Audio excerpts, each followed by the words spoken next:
another day of adventures with Wes and Jeff, and we are at the ferry terminal here at Red Hook on St. Thomas, on our way over to St. John. And this is the ferry terminal. My recommendation to anybody that's doing this ferry over and on one of these barges is to not make a reservation. Just get here as soon as you can when you want to leave, and once you board the boat with your vehicle, they'll charge you at that time. All three of the ferry barge companies that operate out of Red Hook here on the east end of St. Thomas all charge the same rate. So don't make a reservation, just come as soon as you can, get in line, and you'll get on the first ferry.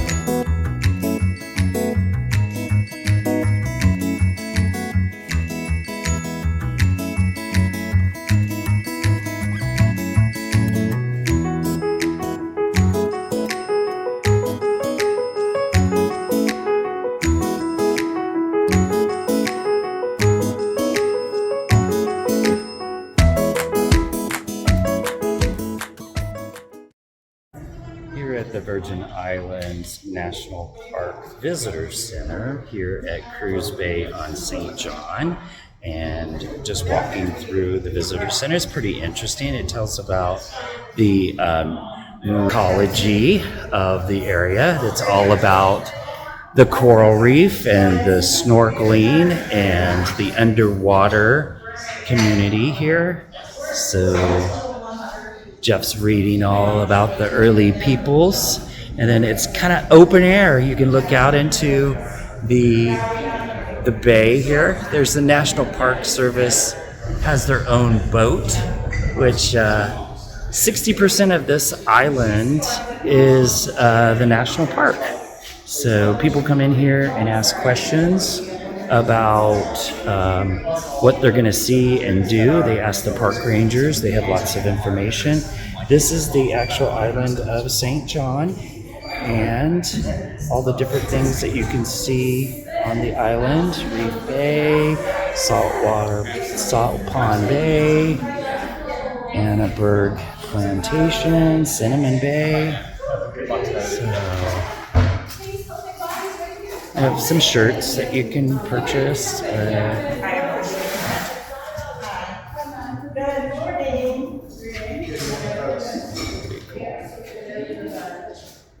So tell me something interesting about this park. Well, Virgin Islands National Park has about 3,000 years of human history, starting with ancient indigenous peoples coming out of Central and South America and populating the entire Caribbean. Taino people thrived on this island for about 1,200 years, developing their own civilization, their own culture while they were here. They were probably pushed out by the Kalinagu, who came out of South America and island hopped up the Lesser Antilles. Kind of right after that conflict occurred is when European arrival happened, so that kind of kicked off the era of sugarcane cultivation and enslavement here on this island, which lasted until 1848 was Emancipation here, which was a hard-fought process won by the enslaved people of the Danish West Indies.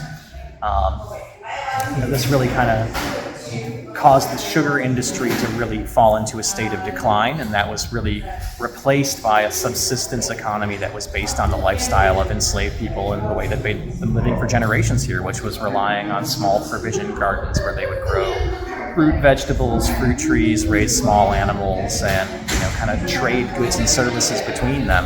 And that's how people lived here for over 100 years until the formation of the national park.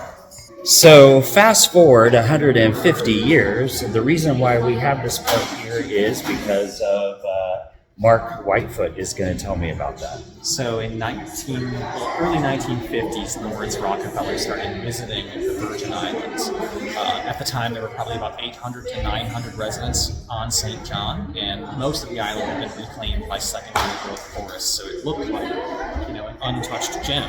when you were sailing by. And Rockefeller saw the potential for establishing a park here. Sent his representatives out into the island community to start negotiating with landowners, and was able to buy about 2/3 of the island, which he then donated to the federal government in 1954. The park was actually established formally in 1956. August the 2nd. You got it, man. So, why is it a national park though? So why is it a national park? So this land has been set aside for not only preservation, but also for recreation. This is one of the places in the United States that has pretty unique marine resources, in addition to just the ecosystem of this island here and in the northern part of the Lesser Antilles is really unique to this area right here. So setting it aside for conservation was deemed, something that was going to be important for future generations. Cool. Thank you so much, Mark. Absolutely my pleasure, sir.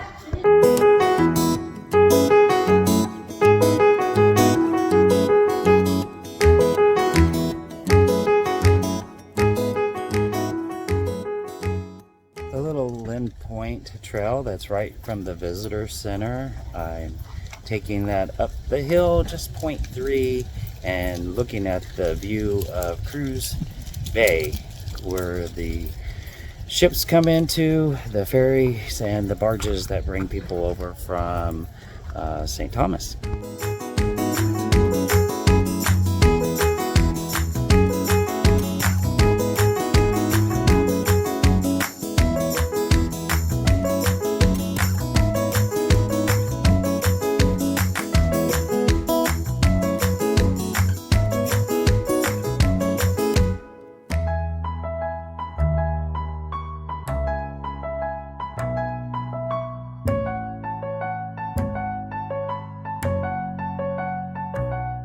Welcome to another day of adventures with Wes and Jeff, and we are on the island of St. John in the U.S. Virgin Islands.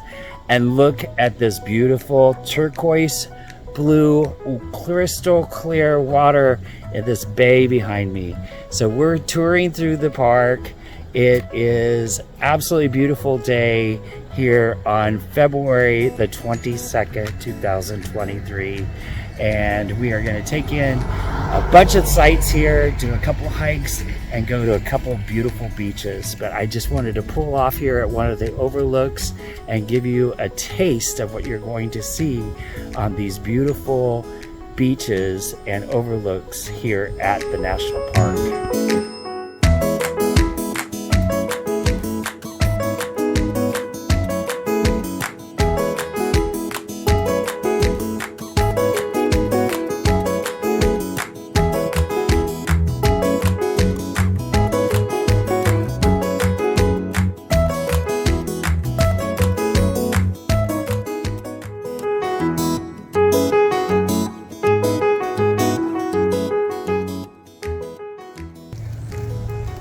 So many butterflies, different colors. There's these orange ones, and then there's these yellow ones. They absolutely love the flowers. And these pod things. Look at these pod things. It's breadfruit. It's breadfruit. I'm not positive. It could be. The butterflies love it.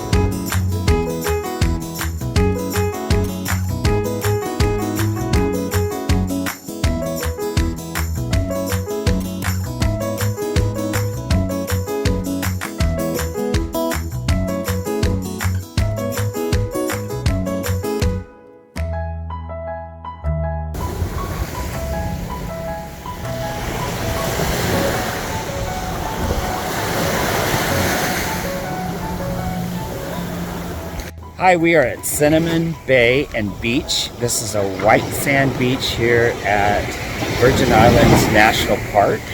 And there's also some ruins from the 1680s that are along here. The water is nice and 79 degrees. And we have a nice spot under the shade here at the end of the beach. It's the first spot that we were able to actually find a parking spot for our rental car that we brought over here on St. John. So this is, I'll show you some of the ruins that are along the edge. You can probably see them. I'm going to zoom in on them for you. But this is a really great beach. It's like 80 degrees today here on February the 22nd, 2023. This is a very popular beach. This is the whole bay here. There's some private residences over on this side. There's some boats that are going through here. There's some off islands there, but it's the white sand beach. And if you look really close, I'll go over to those and check those out. But that's the estate building and some of the old plantation from the sugar mill that was here at Cinnamon Bay. And pretty cool spot. Just absolutely beautiful. Gonna have to get out into the water, check out some of the coral here to see if I can see some colorful fish. You see some folks right there that are snorkeling and looking at the colorful fish. But that's what this park is known for, is the snorkeling and diving in this area.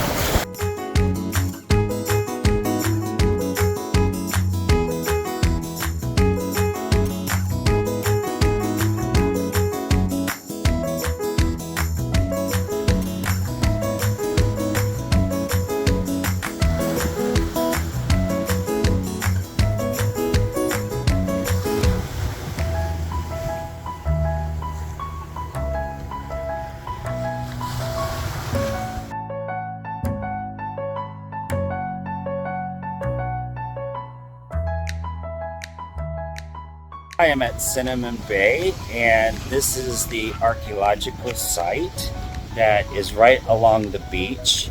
And this is the estate house that dates back to 1680, and it's the oldest ruins that's still standing, a structure that is here on St. John. And up into the Hurricane Irma in 2017, they had two major hurricanes back to back here in 2017, and these structures actually still are standing here on the beach, barely, but they are standing here right on Cinnamon Beach. But it was constructed back in the 1680s, and it served many uses over its long history, from plantation owner's house to a warehouse and farmhouse to camp, to a camp commissary, to an archaeological lab with museum exhibits. So it's right here on the beach where everybody else is just enjoying the beach. And along here, there's also a well for cattle, as well as a roading village with the cemetery that dated from 1600s to 1840s, archaeological sites, and all kinds of things in this area. So and there's also sugar factory ruins that I will show you, but I just wanted to share this with you. Pretty cool right here on the beach with beachgoers and the beautiful Cinnamon Bay beach, and people out paddleboarding. But this is the ruins, so it's still barely standing underneath these trees here on the beach. But pretty cool. Oldest structure here in St. John. And Sue and Lauren and Jeff are down there underneath the tree. They found a nice little spot just to camp out for an hour or so that I could take some pictures. And there's a lot of beachgoers, people just enjoying the water. We went out snorkeling just a little bit. There's some snorkelers right there, but you know, it's kind of murky because the water is moving a little bit today. So here at Cinnamon Beach, this is the only campground in the whole park for St. John, and it's for registered guests only, so I can't go back there. But they have these yurts that are amongst the campsites, and you can bring your own tent. They have a wooden platform that you put them on. It's right here at the beach, so you just steps away, so you can register online to get one of these sites here at St. John and camp here for your stay. So they have showers and they have restrooms.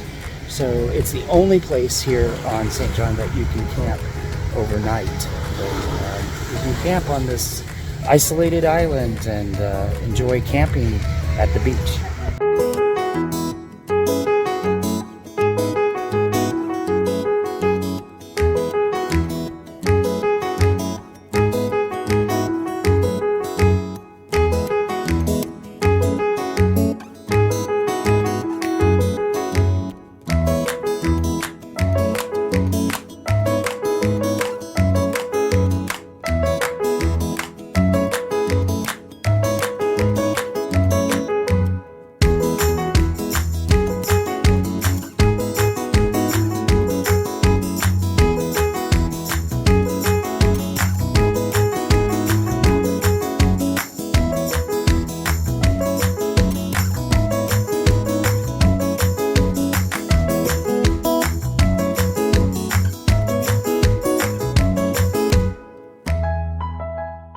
Behind me is a bay rum tree, and that was used in making the rum. They crushed the leaves. Let me turn this. So it's very unique in that in St. Thomas, this oil was combined with rum and other alcohols to make the St. John Bay rum, a popular aftershave and toilet water. So for perfumes in the late 1800s and early 1900s, regarded as the best in the Caribbean. It was shipped worldwide at the time when there was little other economy activity on St. John, and the bay rum leaves are not related. The bay rum leaves are not related to the bay leaves used for cooking, however. But bay rum was used in the perfumes. So it was, the leaves were crushed. So they gathered the leaves and extracted the precious oils from the leaves. So this is a larger one here, right along this creek. It has lots of branches. Looks very similar to like a eucalyptus, but it's more of a darker brown wood instead.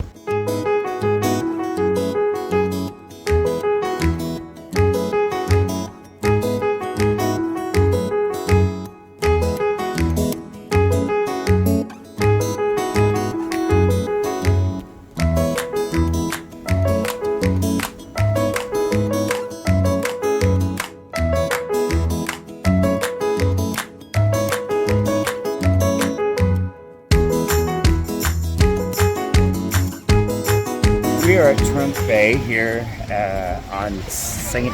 John in the Virgin Islands National Park, and it is a beautiful beach, white sands and puffy clouds, exactly the way we love it.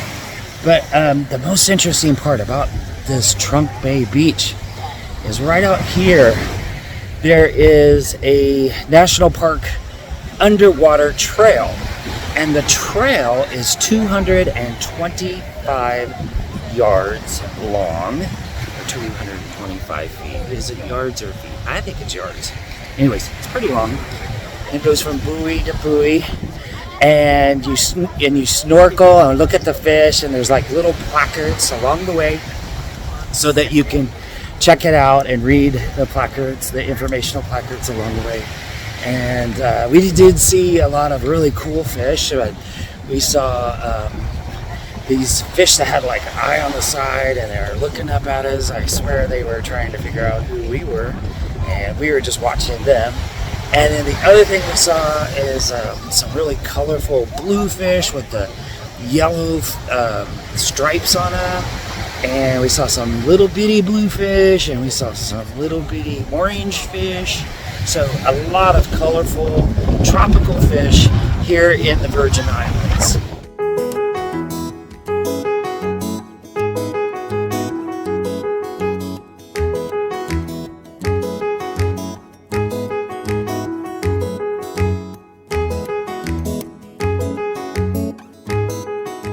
I'm at the Annenberg trail, the history trail, and this is a historic area in top of a hillside here at the national park that has a sugar mill as well as other ruins.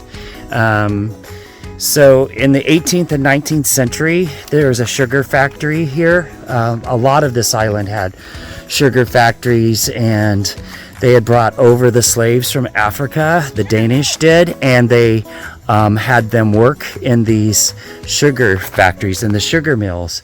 So this one had a boiling room and a thick scent of rum and molasses.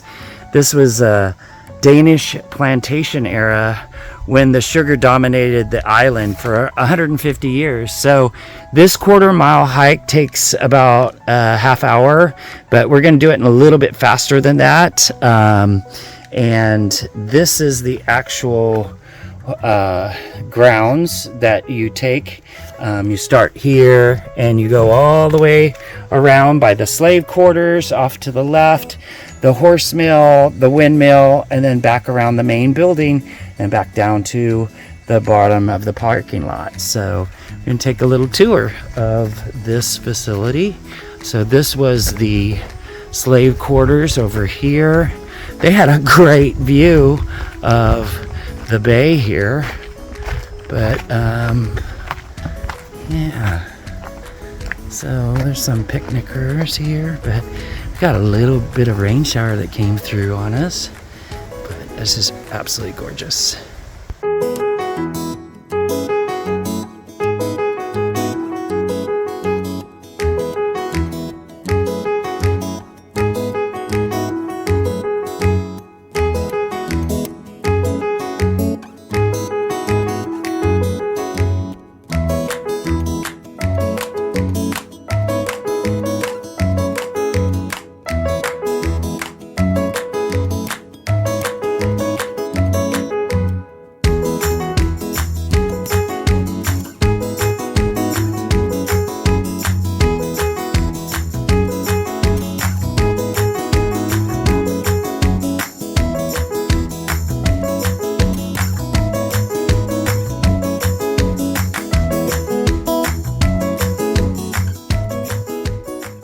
So here at the Annenberg Plantation and Sugar Mill, they had a horse round, and I want to explain to you about the horse round. So this is the view from up here. It's absolutely beautiful.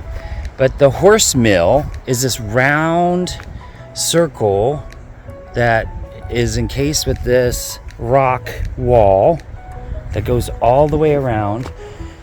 And when the breeze died down, mules and horses or oxen plowed an endless circle in the sun while slaves fed cane to the rollers. A box at the base caught and held the juice until the factory called for more. In the early 1900s, after the sugar industry declined, a cattle farmer built the cookhouse.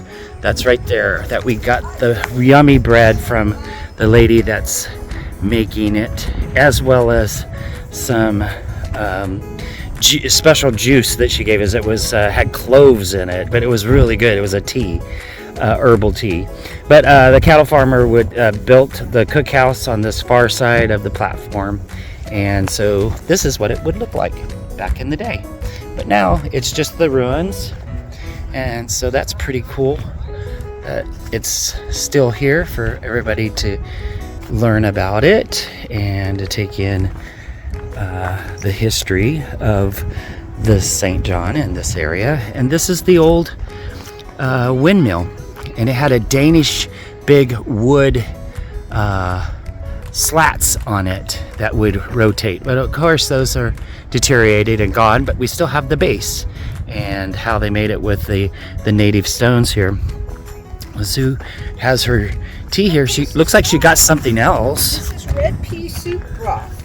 Red pea soup broth, as well as what's the tea? Sorrel tea. Sorrel tea. So like SORREL. Yep. And it has ginger in it. Ginger, cloves, and something else. Very good. It's very, very good. Do you want to taste this? Yeah, I want to taste it.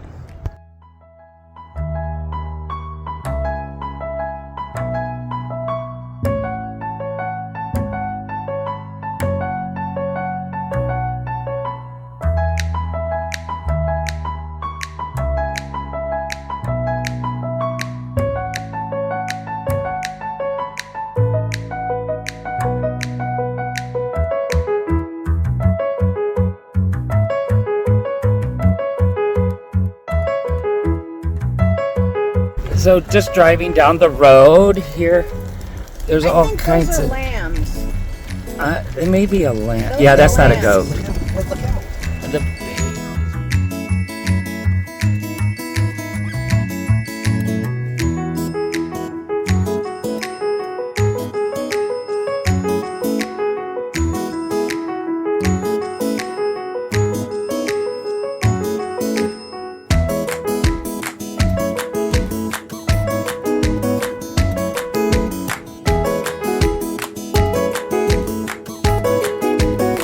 We're at Salt Pond Trail, so it's only 0.3 down to the beach, and then on to the Ram Head Trail, which is only a 0.4, and then Ram Head is 1.2 miles, so it goes all the way out. We're on the south side of the southeastern portion of the island. So, and then Drunk Bay is down there, but really cool snorkeling and stuff down there. We're not gonna take our snorkeling gear down, but we are going to take the little trail just to see what the salt ponds look like.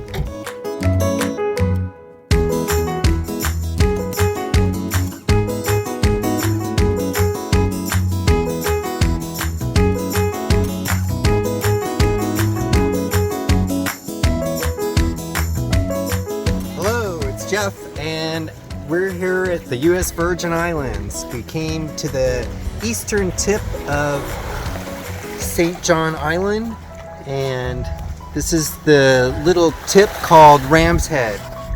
And there's a fantastic beach at the end of the trail here, and it looks like the water is really calm and nice.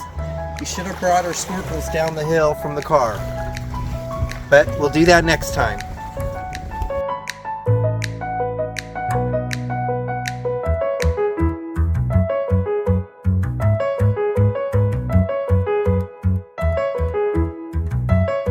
So I'm at Salt Pond Bay here at St. John in the Virgin Islands National Park. And this is a very unique national park. Out of the 49 that I've visited thus far, this park is the only one that I know of that has mooring fees.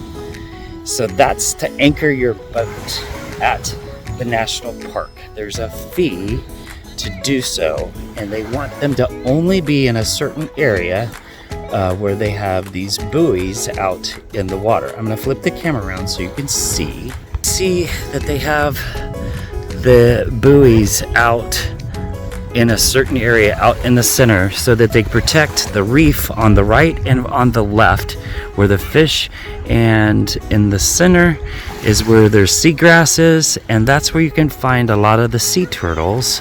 The sea turtles use this beach for laying their eggs, and so this is protected environment, and it's not only a national park, but this area out in the distance is the Coral Reef National Monument.